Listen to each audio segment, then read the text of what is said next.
En esta sesión participarán Francisco Longo, profesor del Centro de Gobernanza Pública de SADE en España, Alejandro Weber, ex subsecretario de Hacienda, expresidente de la Alta Dirección Pública de Chile y actual decano de la Facultad de Economía y Gobierno de la Universidad San Sebastián, y también Mercedes Araos, profesora investigadora de la Universidad del Pacífico, quien conducirá la sesión. Adelante, Mercedes.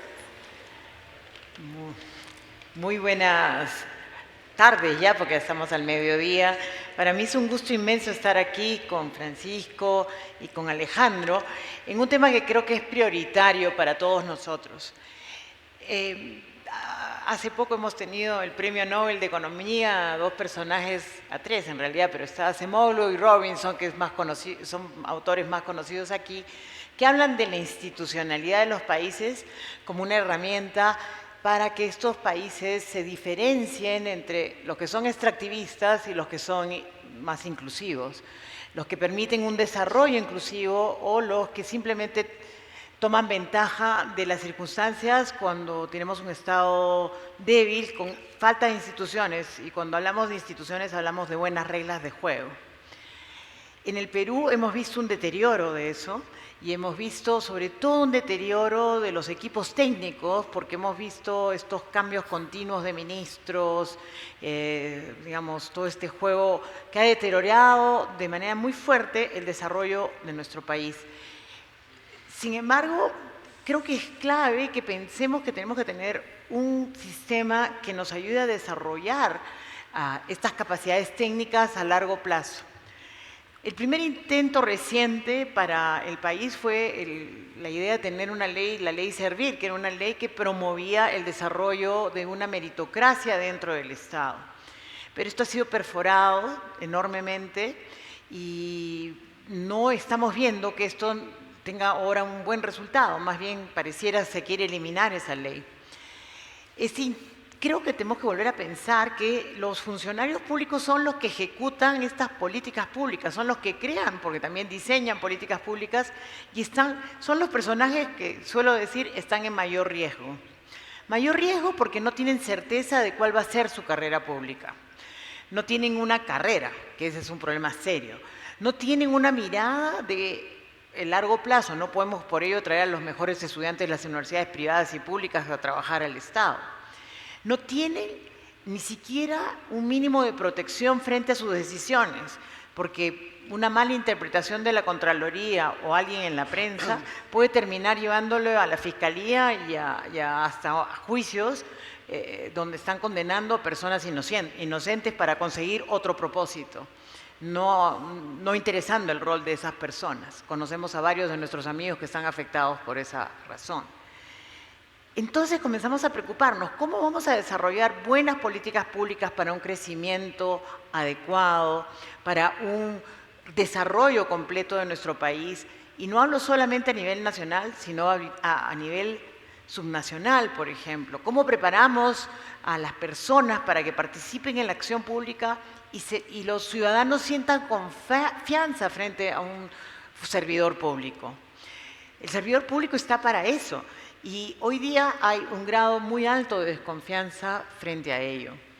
Es por eso que hoy día tenemos la suerte de contar con dos ilustres profesores y además expertos en temas relacionados al servicio público que nos acompañan en esta reunión.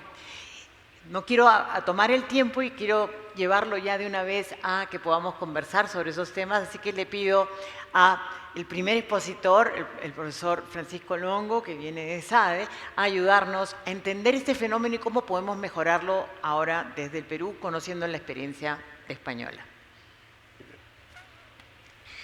Muchas gracias, Mercedes. Para mí es un honor estar hoy aquí.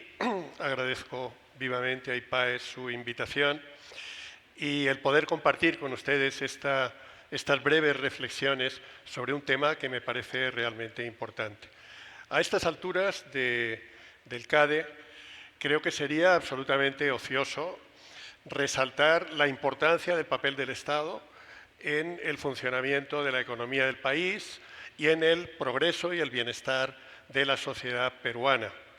La pregunta que cabe hacer en este momento y es la que pretende hacer esta parte del CADE es hasta qué punto disponer de una meritocracia pública es funcional, es necesario, es conveniente para disponer de un Estado de calidad.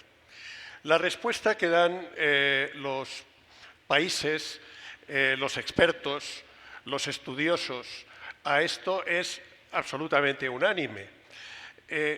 Podemos decir que hay evidencias sólidas de que todos los stakeholders, todas las partes interesadas en el funcionamiento del Estado, en el funcionamiento de lo colectivo, se benefician de la existencia de una administración pública basada en el mérito. Así ocurre con quienes gobiernan, que disponen de mecanismos más efectivos para desarrollar su tarea. Y así ocurre con los servidores públicos, sin duda, que disponen de mecanismos de equidad y de mecanismos de estímulo superiores.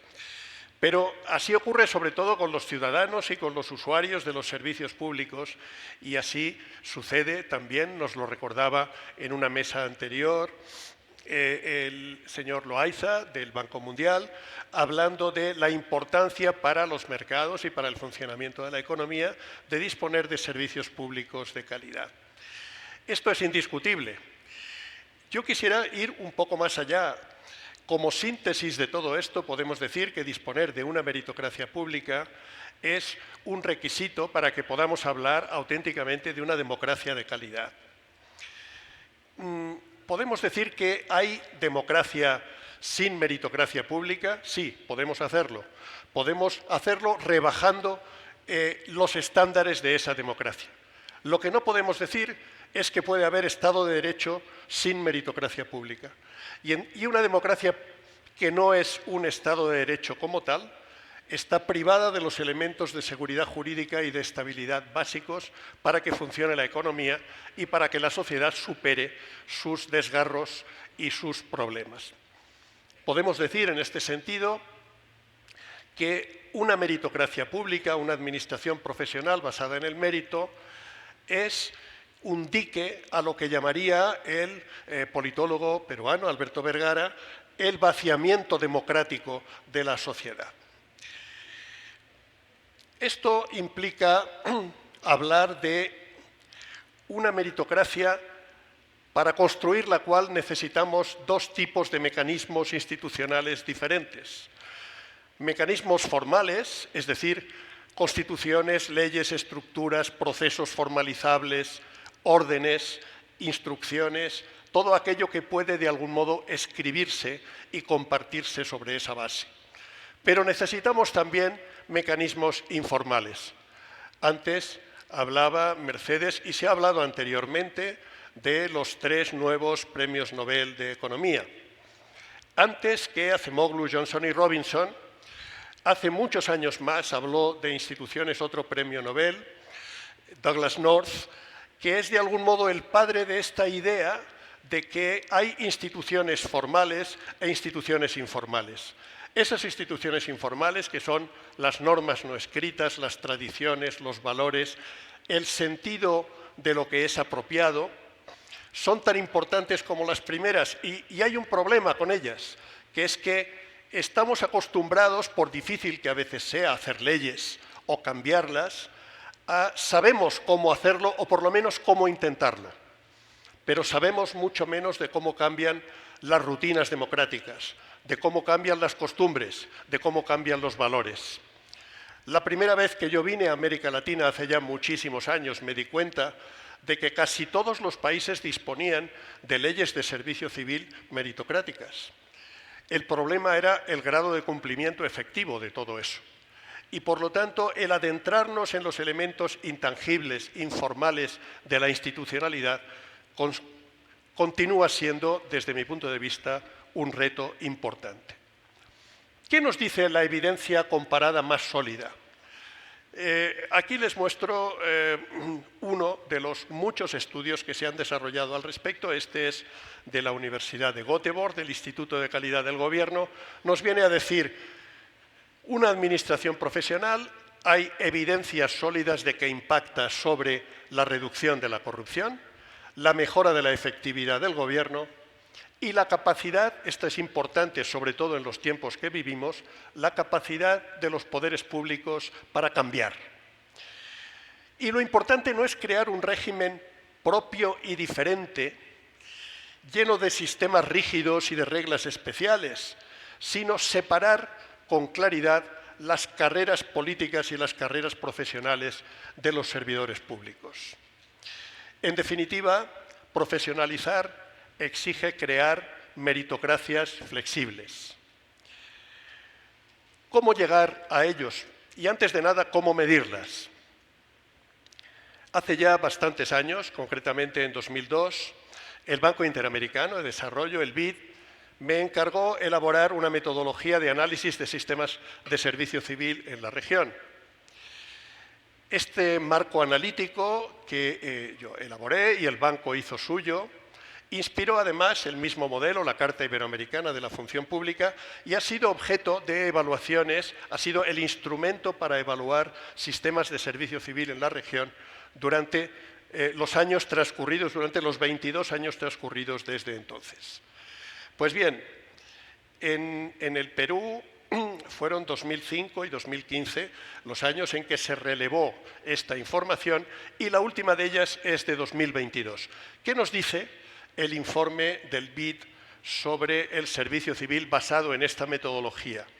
Pues nos dice que hay un estancamiento con un ligero retroceso en la calidad del servicio civil peruano. Básicamente se basan en decir el número de entidades públicas que después de la Ley del Servicio Civil de 2013 se incorporaron al nuevo sistema es decepcionante. Y empezaron el recorrido 500 sobre 2.300, aproximadamente un 22%, pero solo unas pocas de ellas, me parece que son 13, no llega al 1%, completaron la totalidad del camino. Esto ha hecho que haya males más o menos endémicos del sistema que se arrastren. Algunos se ha agravado, por ejemplo, el sistema se ha vuelto más rígido y los autores de este relevamiento de hace 2 años nos dicen que, por ejemplo, la supresión por una corte judicial de los contratos de administración de servicios ha vuelto más difícil la desvinculación, ha tendido a engrosar las plantillas y, por lo tanto, ha elevado la presión fiscal sobre el gobierno. Nos dice también que hay una elevación de las distorsiones salariales no justificadas entre diferentes entidades públicas y entre diferentes servidores públicos. Nos dice que ha decaído totalmente el sistema de creación de directivos públicos que se intentó en el año 2008, el de los gerentes públicos, que no ha tenido eco en las diferentes entidades. Y nos dice que se ha producido un desgaste significativo de la instancia rectora del sistema que la reforma planteaba, que es servir, antes se ha aludido a ello, y evidentemente en los últimos meses todos ustedes son conscientes de que esta erosión ha saltado a la luz pública y está ahí pendiente de encontrar algún tipo de respuesta, algún tipo de solución. Lo más paradójico, de todas maneras, de este relevamiento es que se mantiene relativamente alto el sistema, el índice de mérito en relación con otros, pero estamos hablando de un mérito fundamentalmente formal, basado en que se hacen concursos, en que existen reglas, pero no nos dice nada sobre la idoneidad real de las personas que acceden al servicio público. Pues bien, esto nos llevaría a decir que el Perú tiene probablemente retos en los 2 campos que desde mi punto de vista es necesario abordar. El campo del mérito, es decir, hay que mejorar el acceso competitivo, la estabilidad en el empleo, la protección frente a la arbitrariedad, hay que garantizar una compensación acorde con los puestos de trabajo, pero al mismo tiempo hay que garantizar que el sistema público es receptivo a las directrices del gobierno, que evita privilegios, que tiene mecanismos contra la degeneración corporativista y burocrática, que incorpora prácticas avanzadas de gestión de personas que se conocen en muchas empresas, pero que es muy difícil generalizar en el seno de las administraciones públicas, que hay que diferenciar las recompensas según desempeño. Es decir, tanto el mérito como la flexibilidad son partes inevitables de los retos que seguramente la administración peruana tiene. No está sola en ello. Hay muchos países donde estos avances en mérito y flexibilidad son imprescindibles, empezando por el mío, que está a miles de kilómetros, pero con el que compartimos algunos de estos problemas, no les quepa la menor duda. ¿Cuál es el problema de avanzar en este sentido? Pues que es mucho más fácil hacerlo en una fase inicial que tiene que ver con la ordenación, con la generación de normas, la definición de estructuras, como por ejemplo Servir en su momento, la elaboración de sistemas de información que nos doten de una información fehaciente sobre lo que ocurre en el sector público. Es algo más difícil, vean que los escalones del avance van creciendo, establecer un sistema de garantías reales en el acceso, no interferido por la política, no interferido por intereses particulares que hacen que pierda su significado. Y es mucho más difícil todavía conseguir aprobar el examen de la efectividad del sistema. Es decir, incorporar algunos elementos que además en el momento en que viven nuestras administraciones, que están tan afectadas como las empresas por esa combinación de globalización y revolución tecnológica que está creando transformaciones significativas a todos los niveles, pues necesitan incrementar sus capacidades de gestión del talento, de gestión de la productividad efectiva de los servidores públicos e incorporar incentivos a la eficacia y eficiencia de los servicios públicos. Se ha hablado de sanidad y educación, por ejemplo. Pues no hay que insistir en qué medida eficacia y eficiencia en estas dos grandes áreas del servicio público son imprescindibles para el funcionamiento de los países y para el funcionamiento del Perú concretamente. Esta dificultad de ir, que va creciendo a medida que se avanza en la institucionalización del sistema, es una de las cuestiones que hay que abordar en los procesos de reforma. Ahora bien, me gustaría dejarles con una idea que me parece imprescindible. Combinar mérito y flexibilidad en los arreglos institucionales del empleo público no es un juego de suma cero. No hay que institucionalizar las reglas y esperar que cuando tengamos un sistema lleno de reglas que supuestamente se aplican, es cuando vamos a poder invertir en flexibilidad.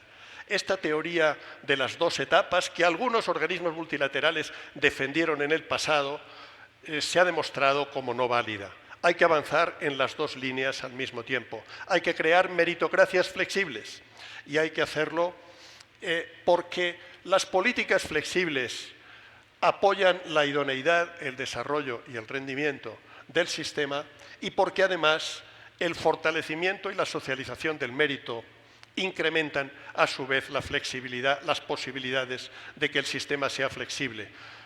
Piensen ustedes en Suecia, un país donde no existen normas especiales para el empleo público y donde con un sistema jurídico equivalente al privado, el país funciona sin nepotismo, sin clientelismo, sin interferencia política y sin corporativismo. ¿Por qué? Pues porque se ha fortalecido en este binomio virtuoso del mérito y la flexibilidad. Yo les llamaría a hacer colectivamente como país un esfuerzo importante porque esta es sin duda una inversión de futuro. Muchas gracias.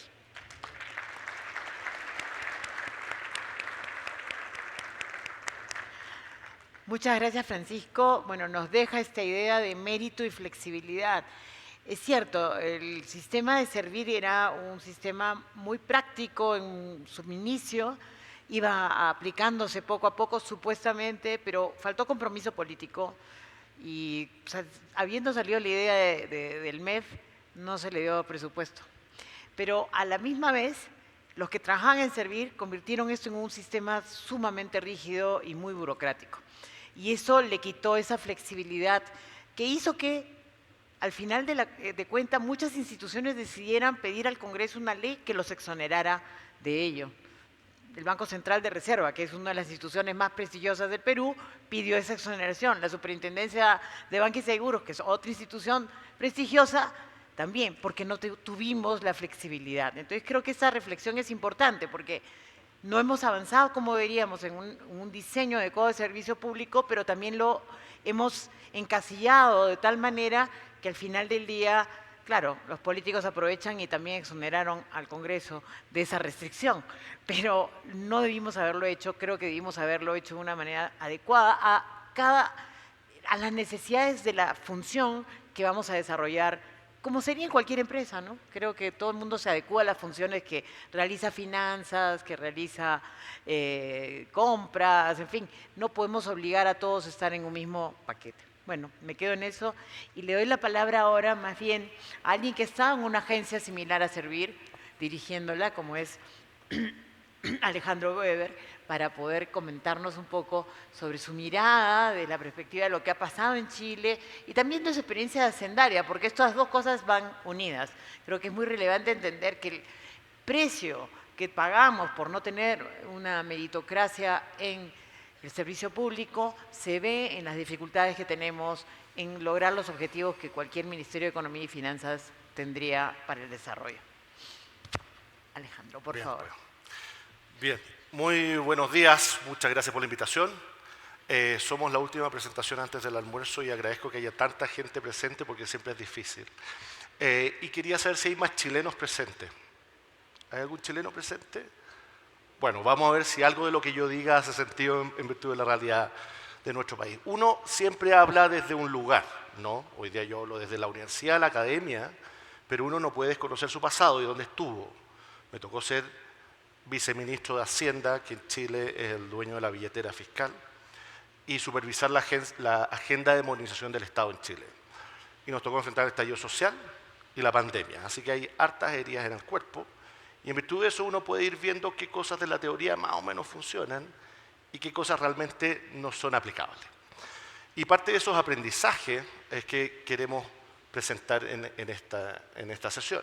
Ahora, a los extranjeros siempre hay que tenerles cuidado, porque siempre venimos con algunas recetas, pero la verdad es que esas recetas son inaplicables en un contexto en particular. Así que siempre las soluciones tienen que ser hechas en casa.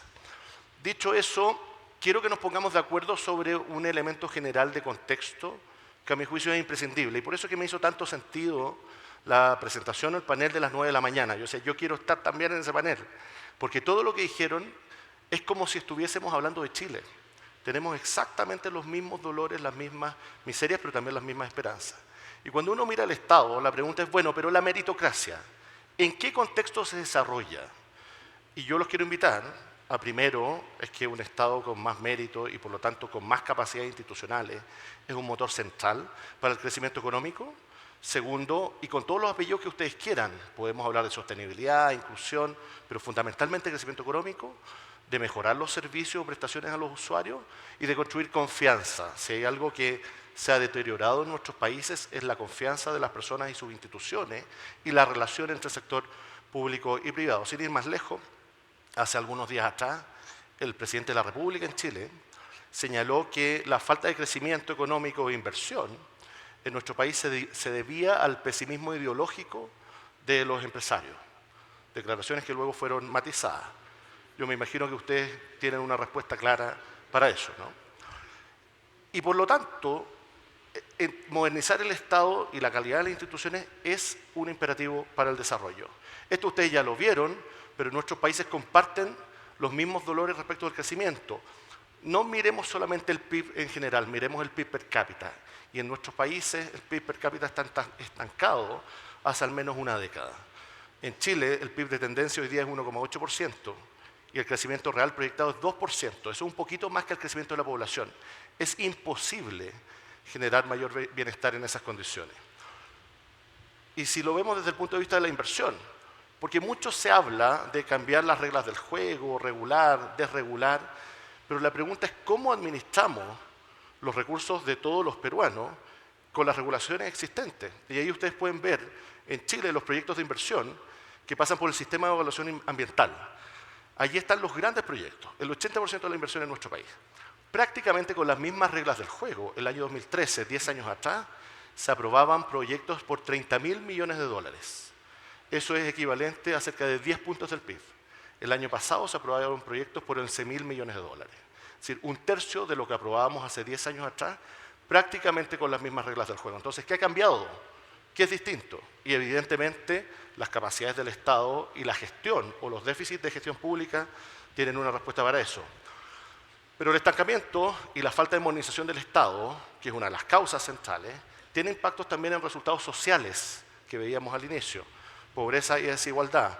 Ya conocen las cifras. En Chile, la última medición es de 6,5% de pobreza. Eso es un espejismo. ¿Y por qué es un espejismo?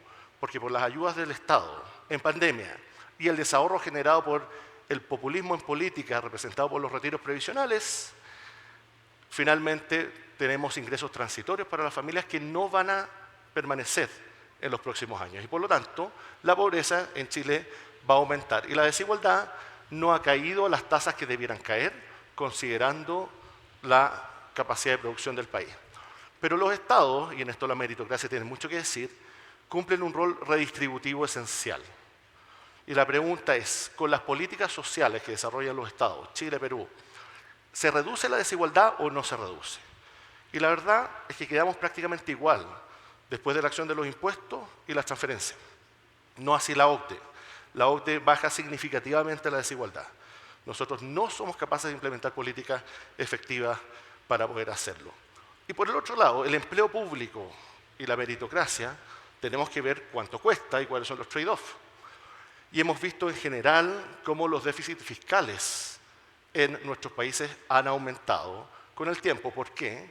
Porque los ingresos son menos y los gastos son más. Subestimamos los ingresos y subestimamos también los gastos. Sobreestimamos los ingresos y subestimamos los gastos. Y eso es un problema serio. Miren ustedes ahí la evolución, el tamaño del gasto público en Chile y en Perú, 26,8% del PIB, 23,5% en el caso de Perú.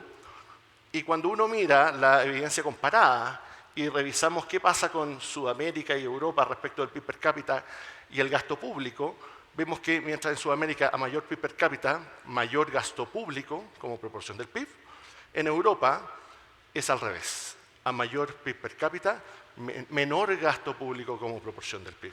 Interesante pensar cómo los países en la medida que se desarrollan y generan mayor inversión y productividad, también van achicando el tamaño relativo del Estado. Pero el empleo público, si hacemos un doble clic en el gasto fiscal, es una tajada importante. Miren ustedes cómo han evolucionado Chile y Perú en los últimos años. En el caso de Chile representa prácticamente 7 puntos del PIB. En el caso de Perú, 6,5 puntos del PIB. La pregunta es si ese mayor gasto se ha traducido o no en mejores servicios a la ciudadanía. Y luego de lo que hemos revisado en toda esta sesión, la respuesta parece ser clara. Miren ustedes, esto es solo un ejemplo en Chile, cómo ha crecido el empleo público gobierno central. Tomemos como base 100 el año 2014. Esto es incremento porcentual. Gobierno central ha aumentado cerca de 62%. ¿Y el empleo privado cuánto ha aumentado? 13%. ¿Parece justo eso? Es decir, que el empleo público crezca a una razón de 5 veces lo que crece el empleo privado. Evidentemente para los contribuyentes no lo es. Ahora la pregunta, ¿solo hay que mirar cuánta plata se gasta? La respuesta es no. Hay que ver cómo se gasta la plata.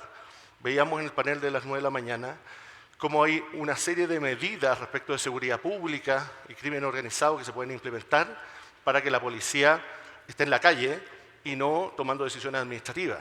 Bueno, en Chile pasa lo mismo. Miren la educación. Cuando uno mira la educación, Chile gasta cerca de 6 puntos del PIB en educación. La OCDE, 4,9 puntos del PIB.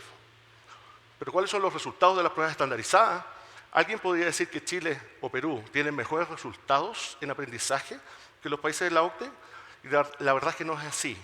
¿Por qué en Chile ocurre esto?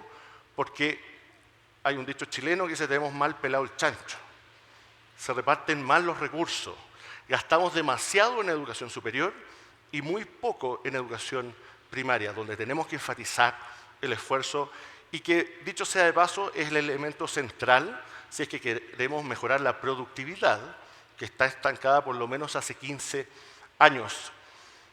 Y confianza, ¿se acuerdan que veíamos que los resultados del Estado es crecimiento económico, mejores servicios a los usuarios y confianza? Tanto Chile como Perú, en todos los indicadores relevantes para el Banco Mundial, eficiencia del gobierno, calidad regulatoria, estabilidad política, vamos a la baja. Estamos perdiendo capacidad competitiva y eso, por cierto, es una mala señal. Paco lo decía, la meritocracia ayuda en muchos sentidos. Uno de ellos es que reduce la corrupción, genera mejores condiciones para construir mayor legitimidad y cohesión social.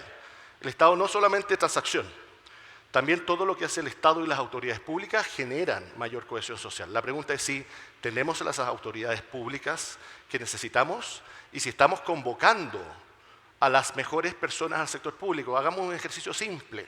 ¿Cuántos de ustedes pensó alguna vez dedicarse a lo público, al servicio público?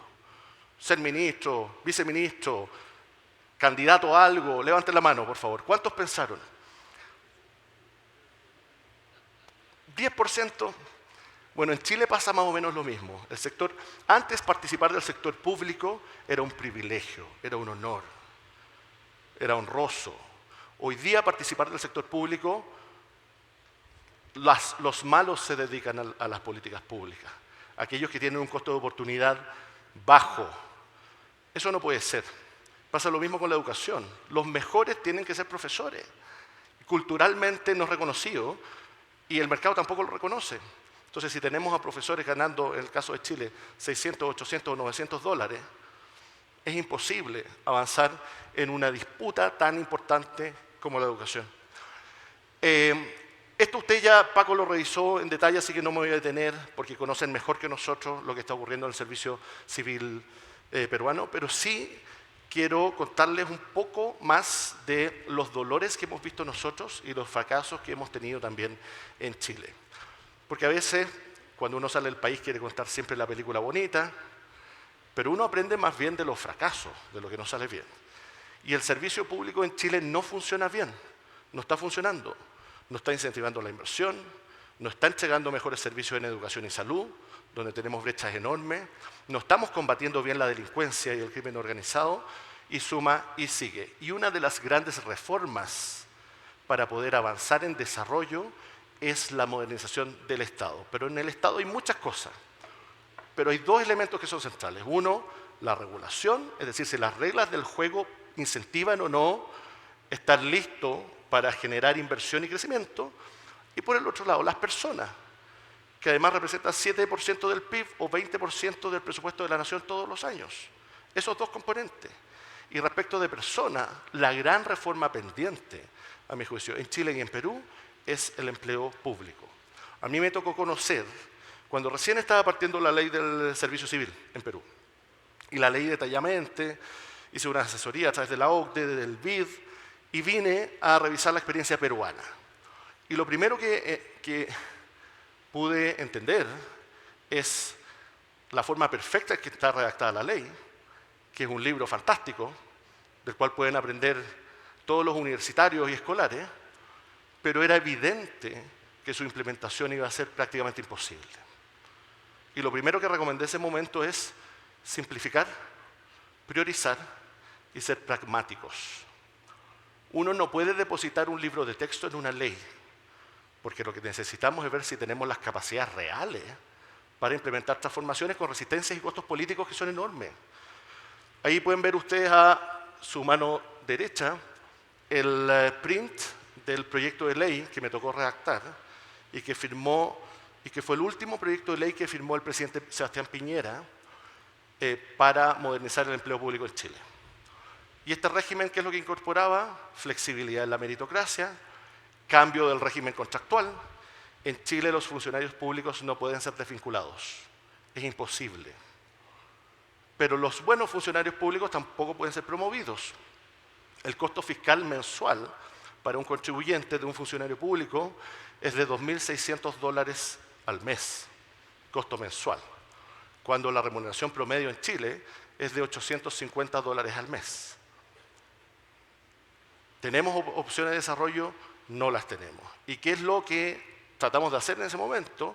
Es generar un gran acuerdo político y con respaldo ciudadano para avanzar en una reforma que es como la reforma de la educación. Para los políticos no ganan ningún voto, pero sabemos que en el largo plazo es lo que va a generar impacto. Recuerden que aquí hay dos elementos centrales. Uno es el desarrollo, la mirada de largo plazo, pero por el otro lado las arcas fiscales. No podemos seguir con el crecimiento del Estado al nivel que lo tenemos si no tenemos como contrapartida mejores servicios a los usuarios, más legitimidad y agilización de la inversión. Eso es completamente imposible. ¿Esta reforma, qué creen ustedes, avanzó o no avanzó? ¿Cuál es la respuesta? No avanzó.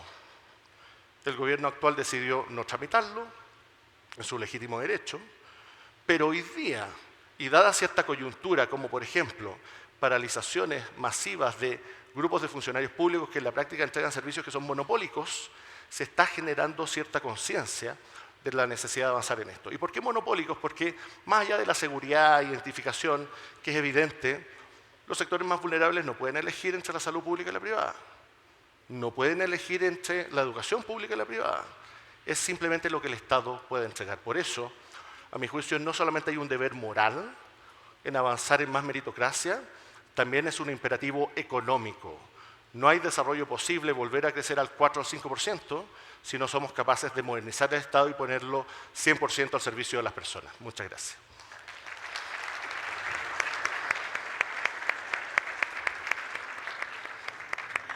Muchas gracias, Alejandro. Muy ilustrativa tu presentación porque nos muestra con data cómo, bueno, además de ser países muy parecidos, el deterioro de este proceso de generar un servicio público de calidad genera un daño económico clarísimo, donde finalmente los más vulnerables son las víctimas de no tener ese servicio público, los niños, los pobres, que están alejados de esa realidad. Y me gusta también la desmitificación de las cifras, ¿no? ¿Cuánto gastas en educación? Hay que poner en la Constitución, porque así lo hemos hecho, 6% del PBI. Yo he estado en esos debates cuando era congresista y era absurdo, ¿no? Porque decías, oye, 6% del PBI, ¿para qué? Y esa pregunta nunca se la hacían los congresistas. Y ese es el tema, hay que hablar con los políticos porque los políticos tienen que entender que sí pueden ser parte también de este proceso, inclusive participar porque lo merecen, en puestos de confianza, en algunos casos, si ganan una elección, pero no pueden ser ellos repartidores de puestos, que generan mucho daño. Bueno, entonces voy a ir a las preguntas, porque creo que ya nos toca, después de haber escuchado también las propuestas de Alejandro y Francisco, ¿no? Mi pregunta va en esta dirección, y va a ser una pregunta dura y amplia. Visto esta crisis, esta situación grave, y es difícil plantearnos por dónde empezamos a reconstruir un modelo de gestión pública que ha sido fuerte dañado por la inestabilidad política y la falta de garantías de protección al decisor público, por la alta judicialización de las decisiones públicas, entre otras acciones. Además de la alta intervención de poner funcionarios, hacer crecer el Estado a través de funcionarios no capacitados, ¿no? ¿Qué ejemplos de acuerdos políticos se sustentan en países como España, Chile y otros, si tienen cómo copiar, digamos, los avances en la mejora del servicio civil? Y comienzo con Francisco primero y luego con Alejandro. ¿Por dónde empezamos? Pues es una buena pregunta, pero es muy difícil, porque además, como recordaba Alejandro hace un momento, al final esta clase de reformas son necesariamente idiosincráticas, es decir, están muy pegadas al terreno, es muy difícil las instituciones es muy difícil exportarlas de unos países a otros. El isomorfismo institucional está más que fracasado por quienes han pretendido reproducir con copias lo que funciona bien en otros países. Dicho esto, que es un caveat, es una cautela, quizá influenciado por el hecho de haber sido desde hace muchos años profesor en una escuela de management, pues voy a decir algo inevitablemente sesgado. Yo empezaría por los directivos, porque no hay management sin managers. Y tenemos administraciones públicas en muchos países muy mal dotadas de management, muy capturadas por la política, muy capturadas desde abajo por los gremios, corporativizadas por los funcionarios, y lo cierto es que la función directiva como tal está muy poco profesionalizada. El gran mérito de Chile en el año 2002, si no recuerdo, 2001, 2002, 2003, bien, fue poner en marcha eso que presidió Alejandro, que dirigió Alejandro durante un buen tiempo, que es la alta dirección pública, que yo creo que ha resistido aceptablemente los cambios de ciclo político, y ahí está como una experiencia, yo creo, muy inspiradora.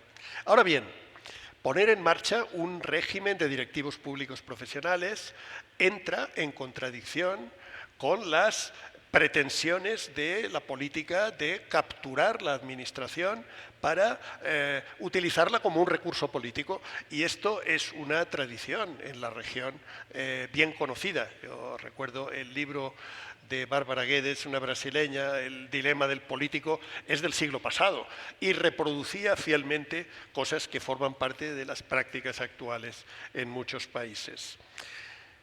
Dicho esto, para mí no es tan importante por dónde empezar como que no existe posibilidad de disponer de una buena administración pública donde la sociedad civil está despreocupada o resignada a no tenerla.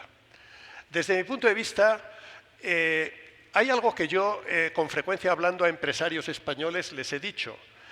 Estáis a menudo tan preocupados por el tamaño del Estado, muchas veces justificadamente, que os habéis despreocupado de la calidad del Estado que tenemos. Hay que invertir desde la sociedad civil en lo público, porque nos va en ello el futuro de nuestras sociedades. E invertir en lo público quiere decir que las compañías deben ver el Estado como algo que forma parte de lo imprescindible para ellos. Por lo tanto, yo hablaba en la presentación, se hablaba de una ciudadanía activa y vigilante como un activo de los países. A mí me parece que este llamado a preocuparse, por ejemplo, de disponer de buenos directivos en el Estado es imprescindible en cualquier caso. Muchas gracias. Y ahora a ti, Alejandro, me parece genial. Este es un llamado inmediato y la formación de cuadros es fundamental. Hay muchas universidades públicas y privadas ofreciendo capacitación o maestrías, incluso en gestión pública, y creo que aprovechemos eso, pero empujemos ese tema como un tema central para que atraigamos gente capacitada al sector público, por favor. Sí. Luego, recogiendo la experiencia chilena con sus dolores y sus desafíos, hoy día, y voy a explicar por qué doy este contexto. A mi juicio, en Chile necesitamos hacer 3 grandes cambios urgentes pensando en el desarrollo. Uno, cambio al sistema político, que fue completamente erosionado después del término del binominal y generó solo desincentivos a los grandes acuerdos en política pública. Ustedes han logrado algo que yo todavía no lo puedo entender, de todos los años que llego viniendo a Perú, que al parecer los mercados asimilan toda esta inestabilidad política y siguen avanzando a pesar de la política.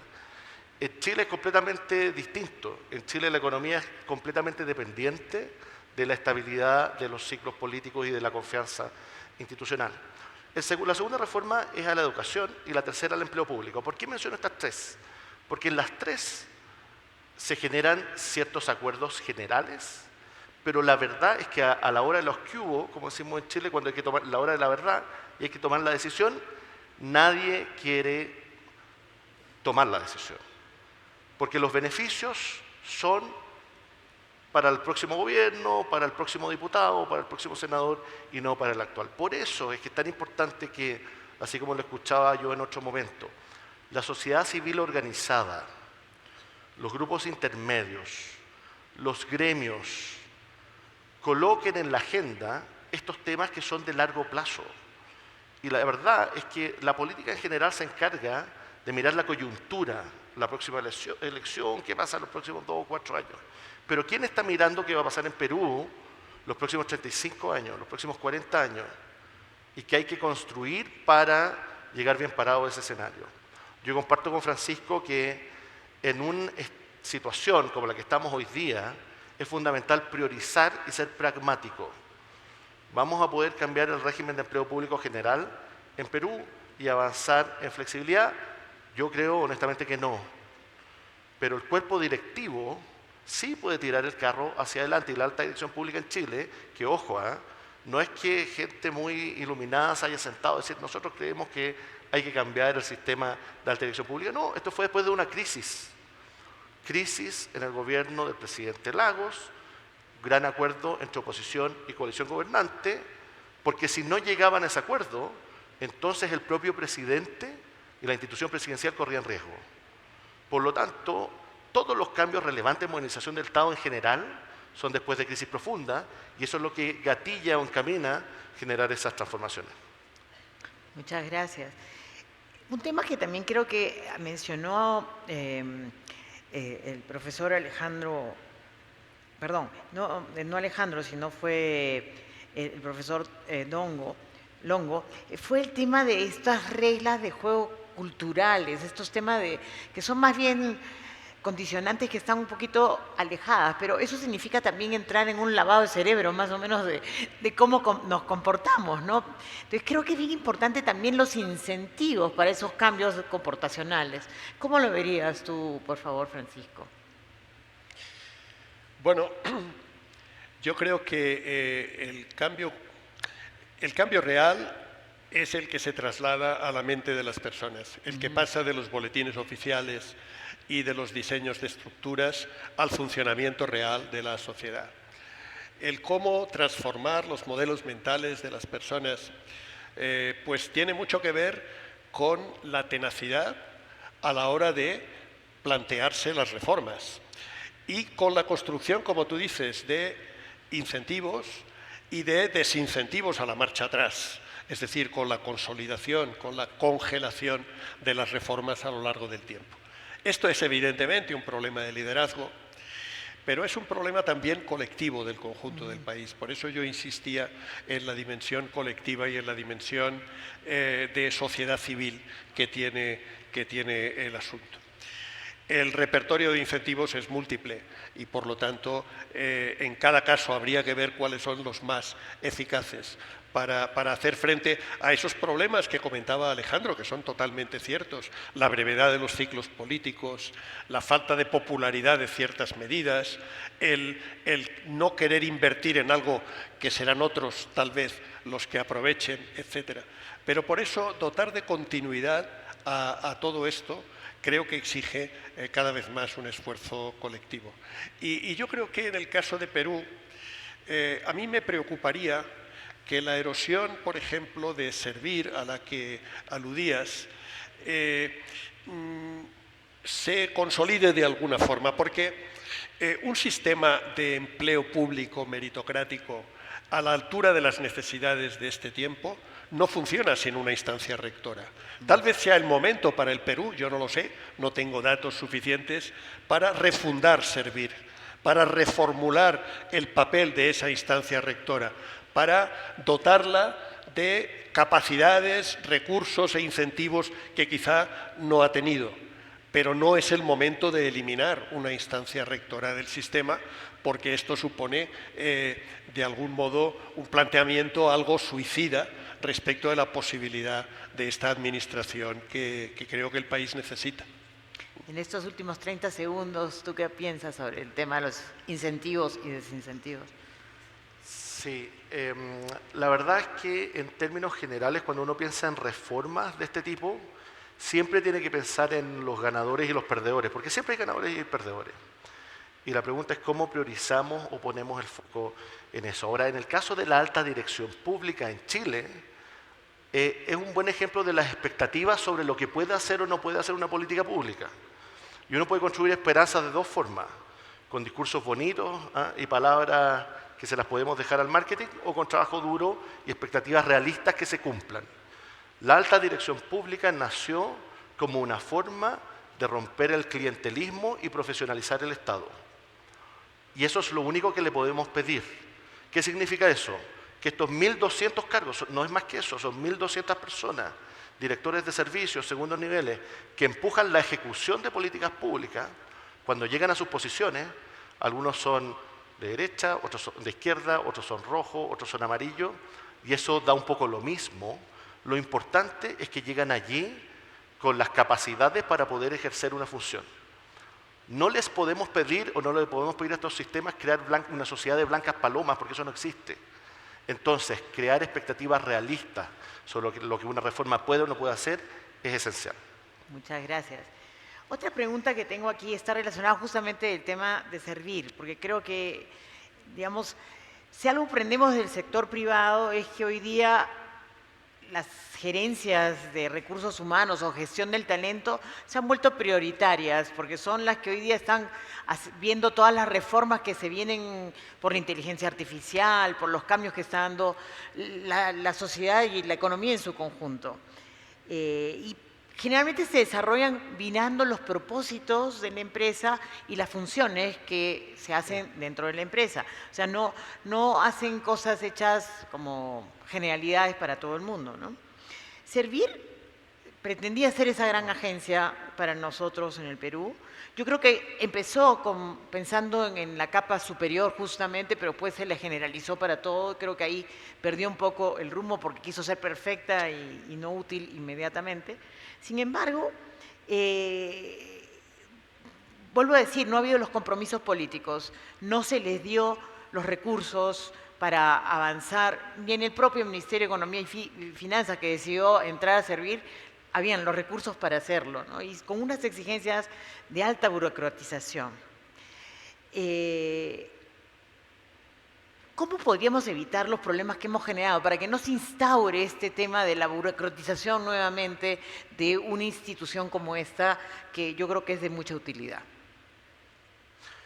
Bien, yo soy un firme partidario de tener siempre las mínimas regulaciones posibles. Y eso aplica también al interior del Estado. ¿Qué significa eso?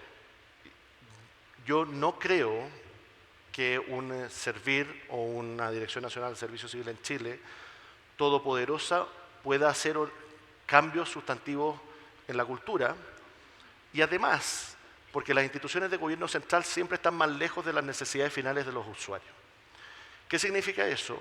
Que para poder implementar una transformación real de la gestión de personas en el Estado en general, se necesita descentralización, instalación de capacidades en el territorio y con un rol rector muy específico y muy acotado en el nivel central. Eso para mí es central.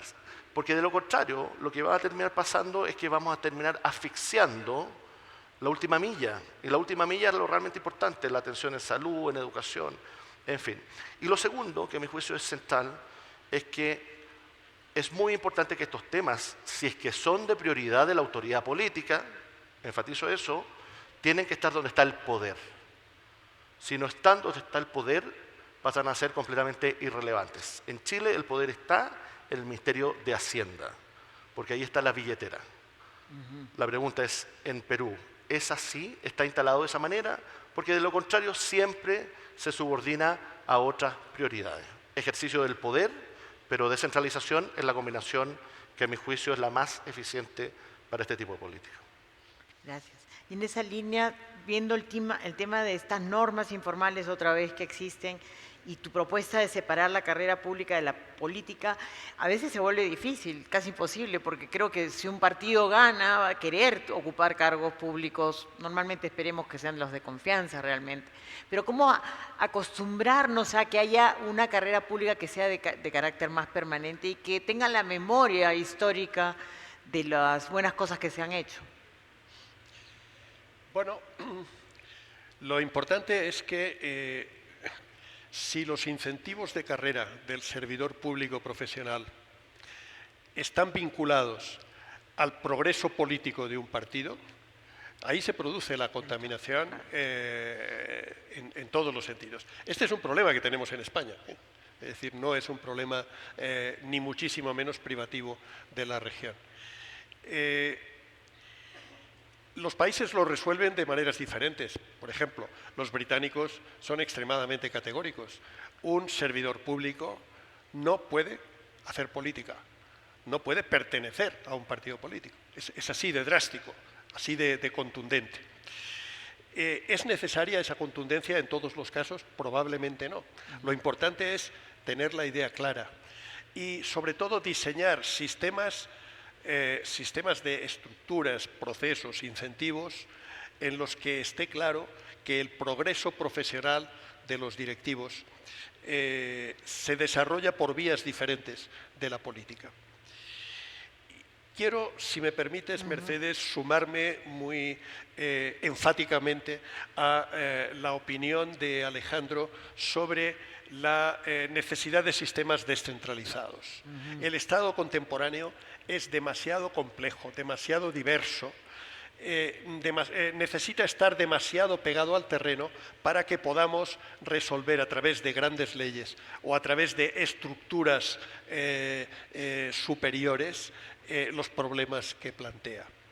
Yo decía antes, no hay management sin managers. Ahora recordaría un lema de los reformadores británicos del empleo público en el siglo pasado, que era "Let the managers manage". Dejemos que los gestores gestionen, porque un sistema lleno de reglas y coerciones sobre la gestión pública no funciona. Esa es la gran dificultad que plantean los diseños institucionales del Estado en estos momentos. Muchísimas gracias.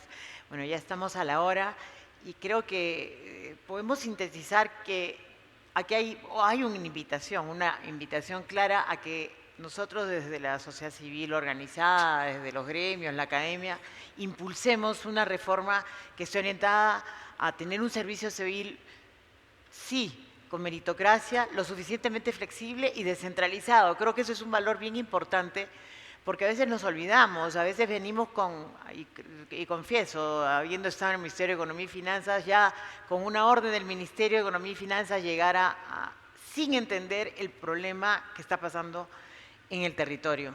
Tenemos que cambiar un poco esa mirada. Creo que hay que tender también y desarrollar gestores públicos en las regiones también con mucha capacidad de decisión.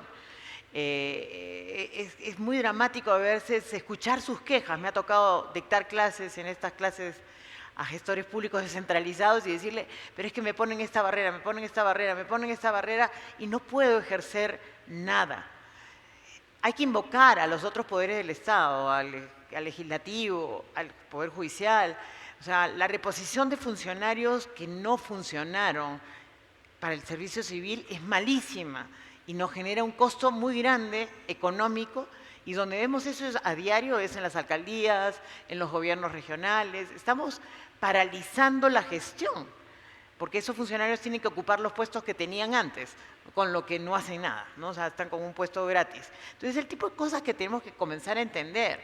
Creo que hay que ponerle un énfasis muy grande a la preparación de estos funcionarios y darles estas flexibilidades que son necesarias. Sí, desde el lado político yo entiendo, yo he estado en un partido político, he sido parte del ejercicio político y uno aspira a tener algunos cargos de responsabilidad, pero debemos prepararnos también. Entonces tenemos que tener partidos políticos sólidos que crean en un modelo meritocrático, que crean en un modelo donde confíen de los funcionarios y que no estén exigiendo pues trabajitos por todos lados. Eso ya no es viable. Creo que eso significa pues que tenemos que comenzar a mirar también la reforma política como parte de ese ejercicio, ¿no? Para poderla incluir partidos políticos que tengan ideología, que sepan hasta dónde quieren llegar, y cuando lleguen al gobierno no vengan con un panfleto de miradas políticas y más bien vengan con una propuesta de gestión y hacia dónde nos llevan. Me quedo ahí. Muchísimas gracias a los dos expositores, han sido fabulosos y un merecido aplauso para ambos. Muchas gracias.